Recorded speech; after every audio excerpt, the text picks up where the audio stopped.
amados amigos y hermanos, me alegra saludarles una vez más. Y una vez más agradezco la oportunidad que me dan de llegar hasta sus hogares por este medio. El propósito de este encuentro, como hemos dicho, es compartir con ustedes algunos conceptos sobre la oración y la misión de la iglesia. Recuerden, la oración es la llave en la mano de la fe para abrir el almacén del cielo, en donde están atesorados los recursos de la omnipotencia. Y el mayor recurso que necesitamos para el cumplimiento de la misión es el poder que nos dará el Espíritu Santo. Por lo tanto, les invito a que continuemos orando para que el Espíritu Santo nos llene de su poder, nos ilumine para comprender mejor la misión, nos transforme para reflejar mejor el carácter de Dios y que nos impulse a la acción evangelística para dar al mundo el último mensaje de advertencia. Y precisamente este último tema tiene que ver con la capacitación del Espíritu Santo. Le he llamado la capacitación indispensable. Y comenzamos con un texto muy conocido, Hechos 1:8. Pero recibiréis poder cuando haya venido sobre vosotros el Espíritu Santo. Y me seréis testigos en Jerusalén, en toda Judea, en Samaria y hasta lo último de la tierra. Dos cosas destaco de este pasaje bíblico. Primero, el poder solo se recibe por parte del Espíritu Santo. No recibimos el poder cuando terminamos un curso de estudios. Puedes graduarte de licenciado en esto o en aquello, alcanzar un posgrado de maestría o doctorado, pero el poder solo se recibe por parte del Espíritu Santo. Pero otra gran verdad de este pasaje es que cuando el Espíritu Santo se posesiona de nosotros y nos da el poder, entonces nos impulsa instintivamente a compartir con otros el Evangelio. Recibiréis poder y me seréis testigos. El ser testigos es una consecuencia natural de recibir el poder del Espíritu Santo. Y notemos cómo se manifiesta indispensable el Espíritu Santo para el cumplimiento de la misión en el ejemplo de los primeros discípulos. Sabemos que Jesús fue para ellos el maestro por excelencia. Aprendieron de él las buenas nuevas del reino y la manera de enseñarlas a otros. Pero al término de los 3 años y medio del ministerio de Cristo, todavía estaban completamente descalificados para cumplir la comisión evangélica. Eso está registrado en el libro La Venida del Consolador, página 78. ¿Cómo se muestra esto? Bueno, los discípulos tuvieron varios fracasos en los momentos finales de la vida de Cristo Jesús sobre esa tierra. Primero, en el aposento alto hubo un rotundo fracaso. ¿Por qué? Estaban allí ya para participar de la Pascua con el Señor, cuando había de establecerse también la Cena del Señor, y entre ellos, San Lucas 22:24 nos dice, hubo entre ellos una disputa sobre quién sería el mayor. Luchando, ¿quién sería el mayor? Y Elena G. de White, en Deseo de todas las gentes, página 599, nos dice, las miradas que se dirigían unos a otros hablaban de celos y de rencillas, allí en el aposento alto. Luego, un poco más tarde, allí en Getsemaní, cuando Jesús fue tomado prisionero, Pedro, sacando una espada, cortó la oreja del siervo del sumo sacerdote. El mismo Pedro, impetuoso e iracundo. No era esa la forma como había de proceder en ese momento. No había habido mucho cambio en el pobre Pedro. Más adelante, San Marcos 11:50 nos dice que todos los discípulos, dejando a Jesús, huyeron. Pedro le siguió de lejos y Pedro se atrevió a entrar a la casa del sumo sacerdote, solo para fracasar una vez más. Recordarán ustedes que era medianoche o quizás ya en la madrugada del viernes, cuando Jesús se le hizo ese mal juicio para sentenciarlo a muerte. Y Pedro estaba junto con otros hombres allí en el patio de la casa de Anás, ante una fogata, calentándose quizás del frío de la noche. Cuando de pronto una muchacha se le queda mirando, dice, tú también eres de los seguidores de Jesús de Nazaret. ¿Y qué dijo Pedro? Sí, yo soy, ¿por qué? No, tuvo miedo y negó, y volvió a negar, y volvió a negar. 3 veces negó a Jesús. ¿Tenía Pedro instrucción? ¿Había andado con Jesús? Claro. ¿Qué le faltaba? Le faltaba el poder del Espíritu Santo que habría de recibir el día de Pentecostés. Luego tenemos más fracasos más adelante, cuando San Juan 20:19 registra que estaban encerrados por miedo de los judíos. Fracaso a pesar de que habían oído de la resurrección de Cristo Jesús. Y por último, más adelante, San Juan 21:23, Pedro dice: yo me voy a pescar, como diciendo, esto no funcionó.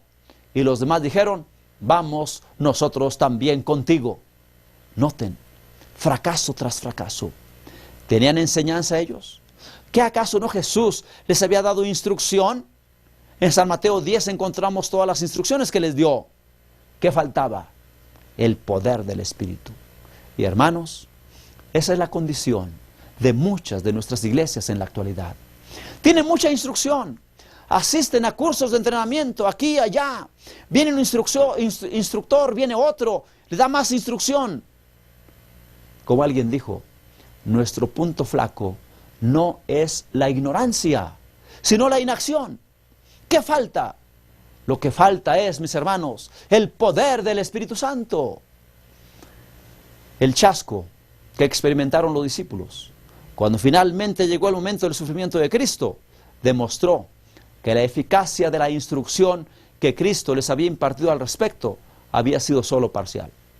No que Jesús fallara como maestro, no, sino que en el plan de preparación estaba recibir la instrucción, pero también recibir la capacitación del Espíritu, lo cual vino en el día de Pentecostés. De modo que el poder no lo recibieron con la instrucción, ni con la compañía continua que tuvieron con Jesús. No bastó que estuvieran 3 años y medio bajo la instrucción del más grande de los maestros. Era necesario que Jesús, en la persona del Espíritu Santo, tomara posesión de ellos y morara en ellos. Y saben, hermanos, Jesús prometió el bautismo del Espíritu Santo. Desde que Juan el Bautista andaba predicando en los desiertos de Judea, la gente lo interrogó: bueno, ¿y tú quién eres? San Lucas 3:16 registra las palabras de Juan el Bautista, cuando dijo: yo os bautizo en agua, pero viene uno más poderoso que yo, de quien no soy digno de desatar la correa de su calzado. Él os bautizará con Espíritu Santo y fuego. 2 bautismos, uno de agua para perdón de los pecados y otro del fuego, el Espíritu Santo, que nos capacita para la acción. Y Jesús mismo repitió esa promesa en Hechos 1:5, cuando estaba con sus discípulos.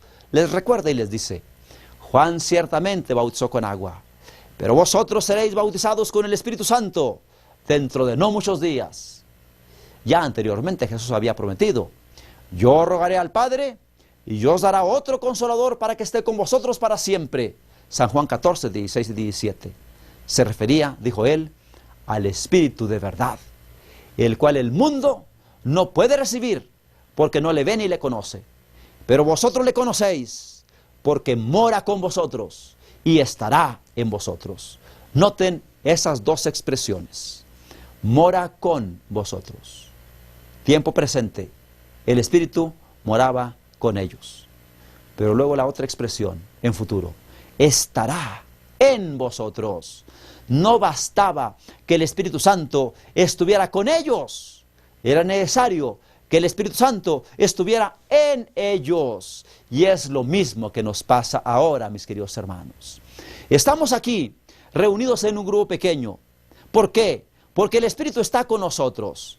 Vamos a la iglesia, damos nuestros diezmos, guardamos el sábado. El Espíritu está con nosotros. Pero ¿saben?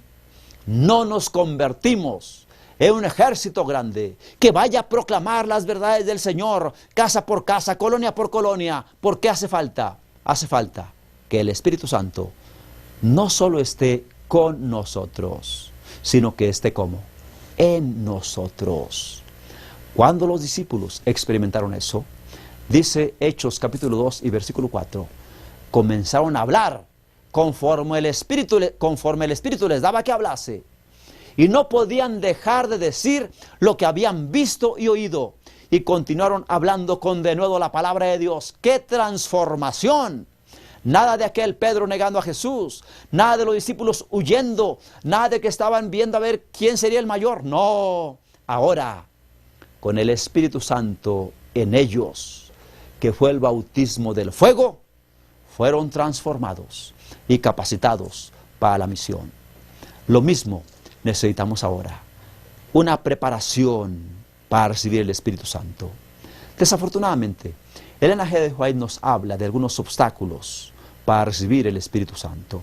Ella dice, en Testimonios Selectos, tomo 1, página 111, lo siguiente: vi que nadie podía participar del refrigerio, a menos que venciera todas las tentaciones y triunfara contra el orgullo, el egoísmo y el amor al mundo y toda palabra y obra mala.